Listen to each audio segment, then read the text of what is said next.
¿Qué tal? ¿Cómo les va? Comenzamos una nueva edición de Campo en Acción. Como cada semana recorremos los temas que tienen que ver con la agenda productiva, con los sectores agroalimentarios de la provincia de Entre Ríos. Y hoy, por supuesto, vamos a hablar de la influenza aviar, una problemática que entró en la Argentina y que atenta contra el desarrollo de la avicultura comercial, de todos los procesos productivos, y por lo tanto hay que protegerla de todas maneras. También vamos a recorrer a campo abierto esta muestra que se realizó en la provincia de Santa Fe. Y para comenzar nuestro campo en acción de hoy, compartiremos un análisis, reflexiones, un panorama de la cadena de ganados y carnes en este marco tan complejo que ha sido para la Argentina y para nuestra región sur del litoral esta situación climática. Charlamos con un especialista, el médico veterinario Marcelo Barrera, que nos cuenta y nos da su opinión sobre este momento que vive el sector ganadero. Con este tema comenzamos nuestro campo en acción de hoy. Respecto de la situación en la provincia, vamos a hablar de la provincia, porque ha tenido diferentes impactos, si bien la seca ha sido prácticamente nacional, ha abarcado todo el territorio, y no es solamente este último periodo de seca, sino que venimos arrastrando ya 3 años de falta de humedad, ¿no? En la provincia la situación no ha sido tan grave o tan catastrófica como sí ha ocurrido, ocurre en el NEA, sin ir más lejos, nuestros vecinos correntinos, que han sufrido muchísimo más el impacto de la seca en la ganadería que nosotros, que Entre Ríos. ¿Por qué causas? Y en ese sentido yo creo que, bueno, las posibilidades, digamos, que tiene la provincia de tener mejores reservas, en algunos lugares nosotros tenemos un aliado incondicional de la agricultura y de la ganadería, que es la avicultura. La avicultura ha permitido, digamos, que se fertilicen mucho los campos. Esto, de alguna manera, me ha tocado vivirlo. Hice un trabajo profesional para una institución que me ha permitido recorrer la provincia, y en la costa del Uruguay, que de alguna manera uno observa, digamos, que el estado de los rodeos, que la actividad ganadera prácticamente ha sufrido muy poco, y es básicamente por la buena disponibilidad forrajera.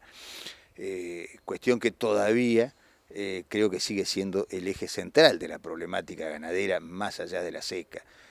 La dificultad en administrar eficientemente el forraje.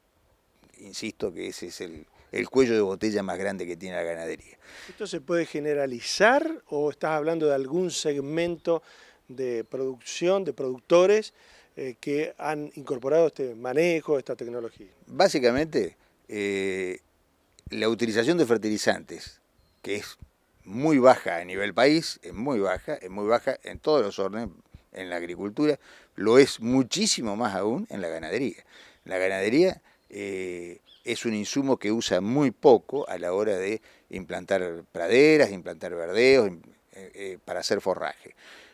Lo usa muy poco. Y hoy las zonas que tienen, o los productores que conviven con la actividad, ya sea agrícola o porcina, están realmente haciendo un uso eficiente de la fertilización a través de los desechos productivos que dejan estas actividades. Y eso ha favorecido muchísimo paliar, digamos, de alguna manera, o tener forraje suficiente para establecer una carga animal adecuada, para establecer, digamos, que los rodeos no sufran el impacto que ha sufrido en otros lugares de la provincia donde no tenemos, no podemos echar mano de estos recursos. A eso te iba a preguntar qué pasa con aquel criador de zona de monte, del centro norte de la provincia. ¿Es igual la situación? No, la situación es distinta. Sin embargo,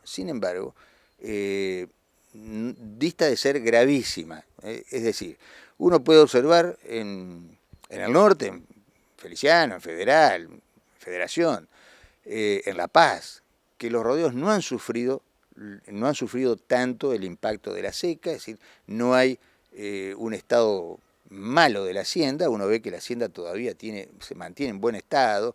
Evidentemente los índices de destete y de marcación, digamos, a la hora de los resultados que obtenemos de los números que nos entrega la FUCOFA, vemos que no ha habido un impacto importante. Lejos de eso, mantenemos todavía los mismos indicadores. Es decir, no hay una merma importante en la producción de ternero.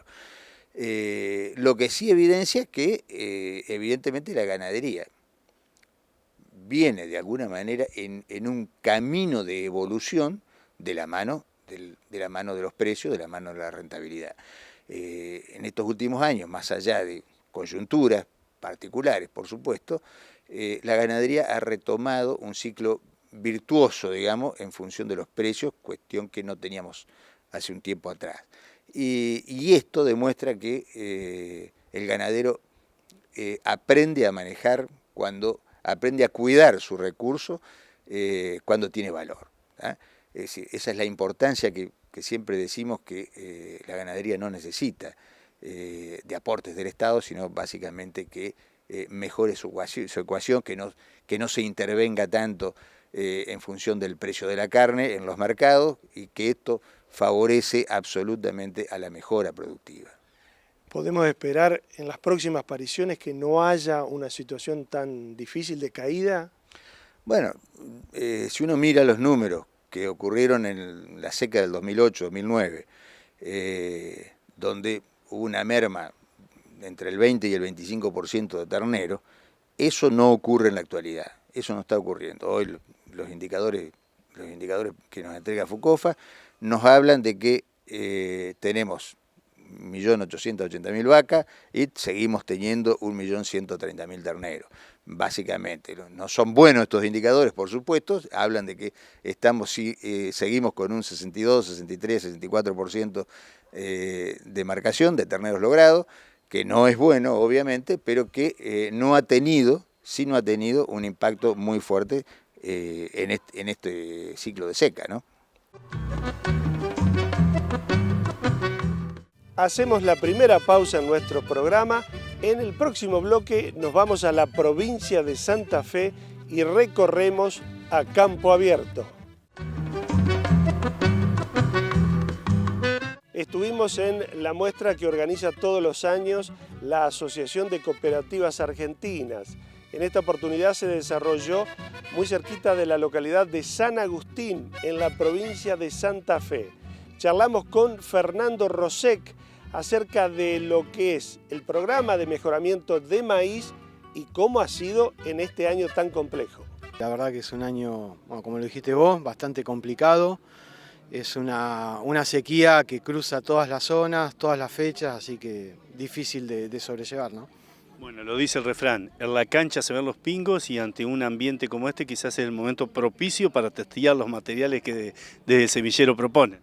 Sí, tal cual. O sea, desde el punto de vista de la producción de semilla y el desarrollo de los híbridos, tenemos que tratar de testear a los híbridos en todos los ambientes, ¿no? Y eso, lamentablemente, bueno, años como este también hace que la zaranda pase para algunos materiales y algunos queden y otros, evidentemente, sigan.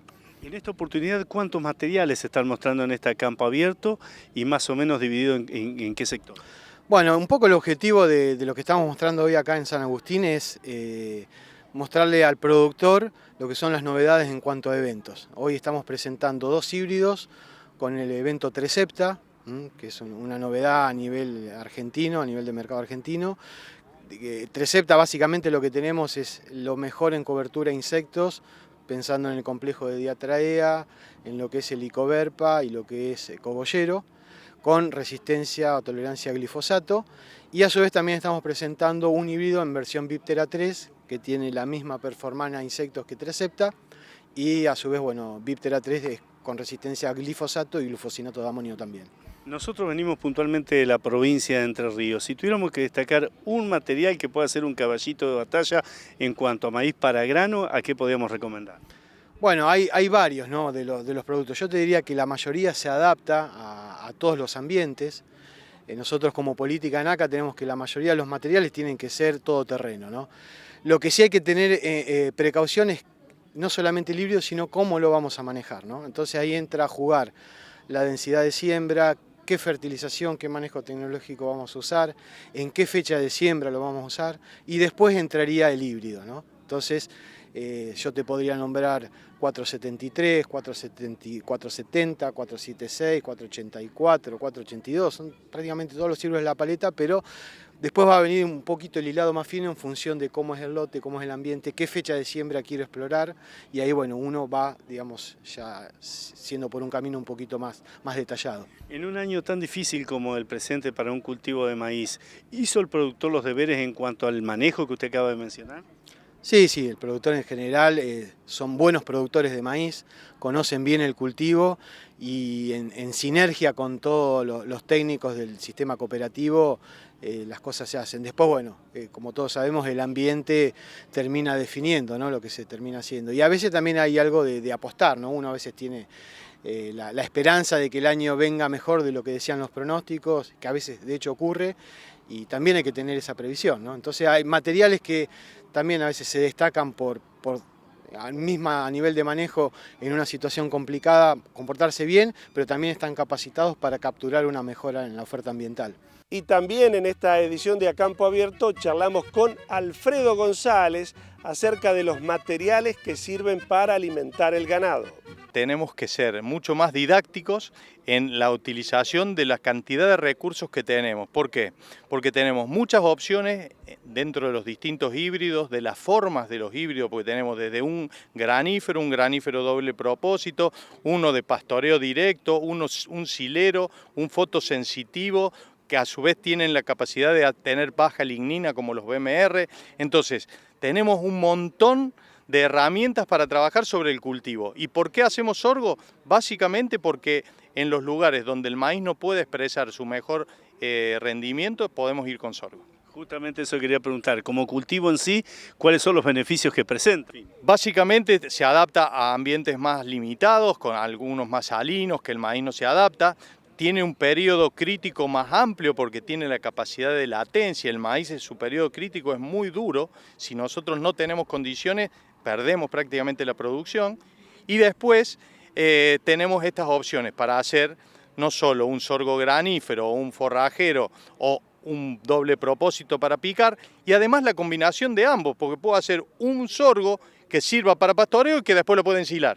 Y un cultivo, si se quiere, muy rústico para años difíciles como este, donde la falta de agua se hace notar. Sí, entendamos que la rusticidad no es milagro, pero entonces sí tengamos en cuenta que podemos tener mejores resultados y sobre todo un poco más baratos, porque la semilla vale menos. No digo que no haya que fertilizarlo, hay que fertilizarlo igual que el maíz, es importante tenerlo en cuenta, pero realmente es algo como una opción. Son herramientas que el productor tiene que tener para producir alimento en su campo para las vacas y ser muy eficiente. ¿Y cuáles son los puntos principales que hay que tener en cuenta a la hora de planificar un cultivo de sorgo que sea óptimo a finalizar la campaña? Fecha de siembra primero, que tenemos que tener por lo menos 18 grados, es importante tenerlo en cuenta. Acumulación de agua, digamos este año difícil, pero bueno, acumulación de agua en el perfil y el objetivo que se quiere del lote, si es para un picado, si es para cosecha de grano o para pastoreo de los animales. ¿Se siguen destinando para un cultivo como sorgo, como ocurría hace unos cuantos años atrás, los peores lotes dentro de la paleta del productor? Te diría que sí, el girasol y el sorgo van siempre a los lotes del fondo, digo yo. Pero en realidad hoy podemos hacer un análisis en base a agricultura de precisión, a ambientaciones y demás, donde debemos hacer el producto, el cultivo para producir en cada uno de los lotes. Ingeniero González, hasta aquí venimos hablando de lo que es manejo del cultivo, de su implantación hasta la cosecha, pero también hay un manejo post cosecha que hay que tener en cuenta, sobre todo esto de destinar a la producción animal. Bueno, el post cosecha, entendamos que si vamos a hacer silo es fundamental, hacer un buen silo, pero después no tener pérdidas, abrirlo en el momento y en el lugar adecuado, y eso es repartirlo bien, darlo bien de comer, hacer el análisis, porque es un alimento y hay que tenerlo en cuenta como eso. Bueno, y uno de los flagelos que indudablemente ha pasado en las últimas campañas de cultivo del sorgo es el tema de pulgón amarillo. ¿Cómo se ha presentado la campaña en la actualidad? Esta campaña hay poco sorgo, entonces, y los sorgos están y la gente no ha monitoreado, pero hay pulgón amarillo. Menos porque hay menos sorgo. Lo importante de esto es monitoreo para hacerla corta. Si nosotros no monitoreamos, no vamos a tener conocimiento y vamos a llegar siempre tarde. Bien. ¿Cuál es el momento óptimo de aplicación, por último? No, tenemos que encontrar las primeras colonias y ya tener en cuenta que hay que aplicar. Nos vamos a la última pausa en nuestro programa. En el tramo final hablamos de influenza aviar. Lucio Amabet es el secretario de Agricultura y Ganadería de la provincia de Entre Ríos y por lo tanto uno de los jugadores estratégicos en esto que tiene que ver con prevenir y defender el complejo avícola de la provincia de Entre Ríos. Charlamos acerca de la estrategia que se va a desarrollar en conjunto con los organismos nacionales. En primer lugar, la avicultura, como vos bien lo decís, representa una cadena muy importante de producción para la provincia, de generación de mano de obra, de generación de ingresos a las ciudades y los pueblos de cada lugar de la provincia y en las exportaciones que ingresan a la provincia. Tenemos más de 2.500 granjas avícolas en la provincia.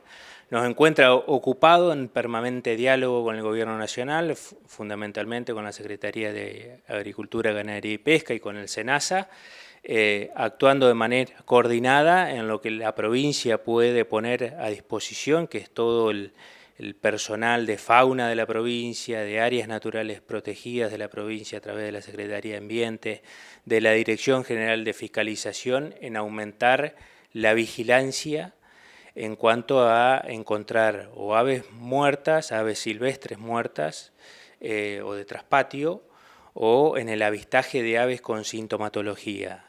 Desde la provincia lo que podemos hacer, lo que podemos aportar a esto, una de las cuestiones fundamentales es incrementar la gente en el territorio vigilando que no aparezcan o que aparezcan y dar inmediato aviso al SENASA, que es el órgano fitosanitario nacional, y que es el encargado de implementar el protocolo en estas cuestiones, que es la toma de muestra de esa ave muerta, esa ave silvestre muerta, y el análisis consecuente para determinar si es positivo o negativo. Gracias a Dios en la provincia todavía no tenemos ningún positivo. Se han hecho más de 110 muestras analizadas a lo largo y a lo ancho del país.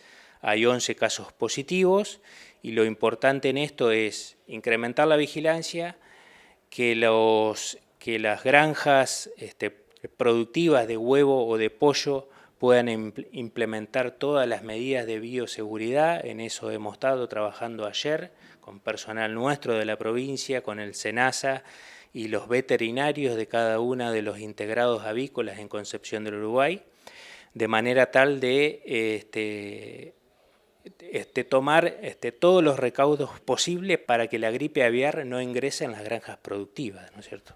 ¿Qué se le dice en este último caso a los distintos actores del complejo avícola, ¿no? En cuanto a medidas que deben tomar, a protocolos, a cómo cuidar cada uno de estos establecimientos avícolas?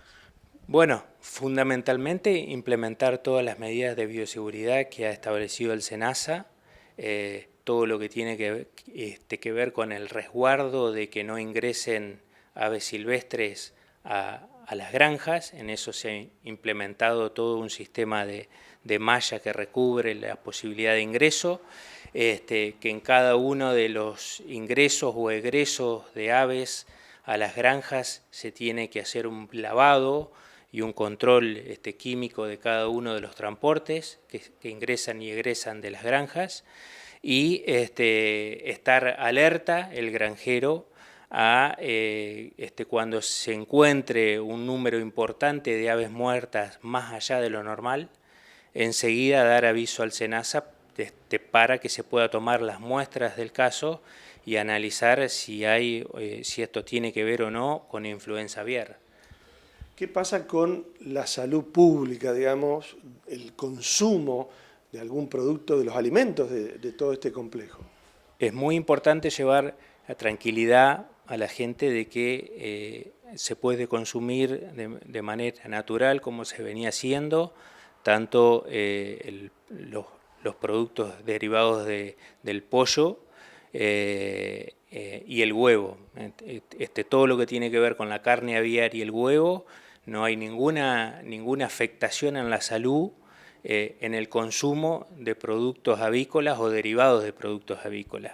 Esto es muy importante aclararlo y llevarle tranquilidad, porque el contagio, en primer lugar, se da de ave a ave, de ave silvestre a una ave de producción o a una ave de traspatio.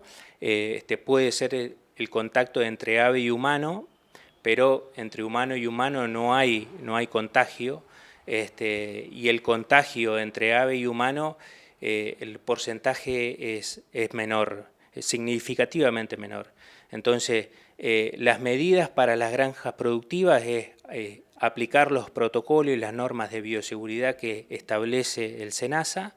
El SENASA ha sido muy estricto en que aquella granja que no establezca las normas de bioseguridad, luego de su última camada va a ser bloqueada y no va a poder volver a ingresar animales. Y en todo lo que tiene que ver fuera de las granjas productivas, nosotros estamos incrementando también con todas las granjas que tienen que ver de traspatio. Nosotros tenemos muchos pequeños y medianos productores en el centro y el centro norte de la provincia, que con la famosa gallina de traspatio, las gallinas de postura que ponen huevo, y ahí estamos a través de la Secretaría de Agricultura Familiar de la Nación, con los técnicos que disponen en el centro y el centro norte de la provincia, bajando el mensaje claro a los productores que todo aquel que pueda encerrar las gallinas mientras dure este fenómeno, esta gripe aviar, es muy importante tenerlas encerradas para evitar el contacto entre las aves silvestres y las aves de traspatio. Lo último, hace poquitos días ustedes se reunieron con la gente de ambiente, con el área de la salud pública de la provincia. ¿Cuál es la estrategia que se plantean desde estos organismos? Bueno, poner todo a disposición en lo que tiene que ver con la Secretaría de Agricultura y Ganadería, con el Ministerio de Producción, la Secretaría de Ambiente. En cuanto al personal que dispone áreas naturales protegidas, tenemos más de 26 áreas naturales protegidas y más de 18 guardafaunas que se suman al equipo de fiscalización de la provincia, de fiscalización agroalimentaria y de fauna, en el territorio, estando atento y contribuyendo al SENASA en la vigilancia de toda aquella ave silvestre que manifieste algún síntoma o que la encuentren muerta, dar inmediato aviso al SENASA para activar rápidamente el protocolo. Lo único que nos va a hacer prevenir de que este foco se aumente es la prevención y actuar de inmediato cuando uno encuentra un ave muerta positiva, porque lo que hay que evitar es que ese foco sea grande, ¿no es cierto? Llegamos al final de nuestro programa. Para nuestras próximas ediciones seguiremos hablando de la ganadería, las perspectivas, los temas de agenda que este sector en la Argentina todavía tiene pendiente. También lo que tiene que ver con la cuestión climática, todos expectantes de que vayamos hacia un año más normal, se puedan reactivar las siembras, se pueda reactivar en general la economía que gira alrededor del sector agropecuario en nuestro país y en nuestra provincia de Entre Ríos. Como siempre, les agradezco mucho que nos elijan cada semana. Nos volvemos a encontrar dentro de 7 días. Por su atención, muchas gracias.